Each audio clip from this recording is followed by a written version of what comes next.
अस्सलाम वालेकुम फ्रेंड, उम्मीद करती हूँ आप सब खैरियत से होंगे। आज मैं आपके लिए बहुत ज़बरदस्त गजरेले की रेसिपी लेके आई हूँ। इसके लिए मैंने 1 प्याली चावल लिए, उन्हें 1 घंटा भिगोकर इसका पानी सारा मैंने निचोड़ दिया। साथ में मैंने जो है 3 अदद गाजरें ली, उन्हें मोटा कद्दूकस कर लिया। साथ में 1 प्याली मैंने चीनी की ली है और 3 किलो दूध लिया, इसे बॉयल करा और इसमें मैंने चावलों को दरदरा सा पीसा। साथ में 4 से 5 इलायचियाँ ली और चावलों में थोड़ा-सा पानी डालकर मिक्स करके मैंने इसे दूध में शामिल करा। अगर आप डायरेक्ट चावलों को डाल देंगे तो वो जाते ही बीच में गांठें सी बन जाएंगी, जो मुश्किल का सबब बन जाती हैं। और इसके साथ मैंने इसमें जो कद्दूकस की हुई गाजरें थी वो भी शामिल कर दी और इसे तेज़ आंच पर बॉयल होने दिया। जब इसमें अच्छी तरह से बॉयल आ गया और ये अच्छी तरह से पकना शुरू हो गया तो मैंने इसे 20 से 25 मिनट के थोड़ी देर हल्की आंच पर भी पकाया।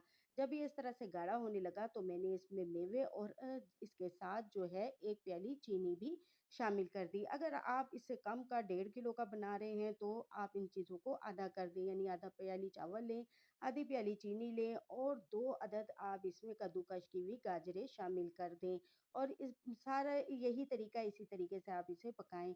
इसके बाद मैंने फिर थोड़ी देर इसे तेज़ आँच पर पकाया जब तक इसमें बबल्स नहीं आना शुरू हो गए। जब इसमें बबल्स इस तरह से आने लग गए और ये गाढ़ी हो गई खीर तो मैंने इसे चूल्हे से उतार लिया, क्योंकि ये ठंडी होकर मज़ीद गाढ़ी हो जाती है।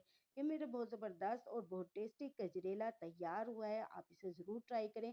अगर आप चाहें तो इसमें आप खुश्क दूध शामिल कर सकते हैं, 3 से 4 चमचे, और खोया भी शामिल कर सकते हैं। ये बहुत ज़बरदस्त टेस्टी रेसिपी है।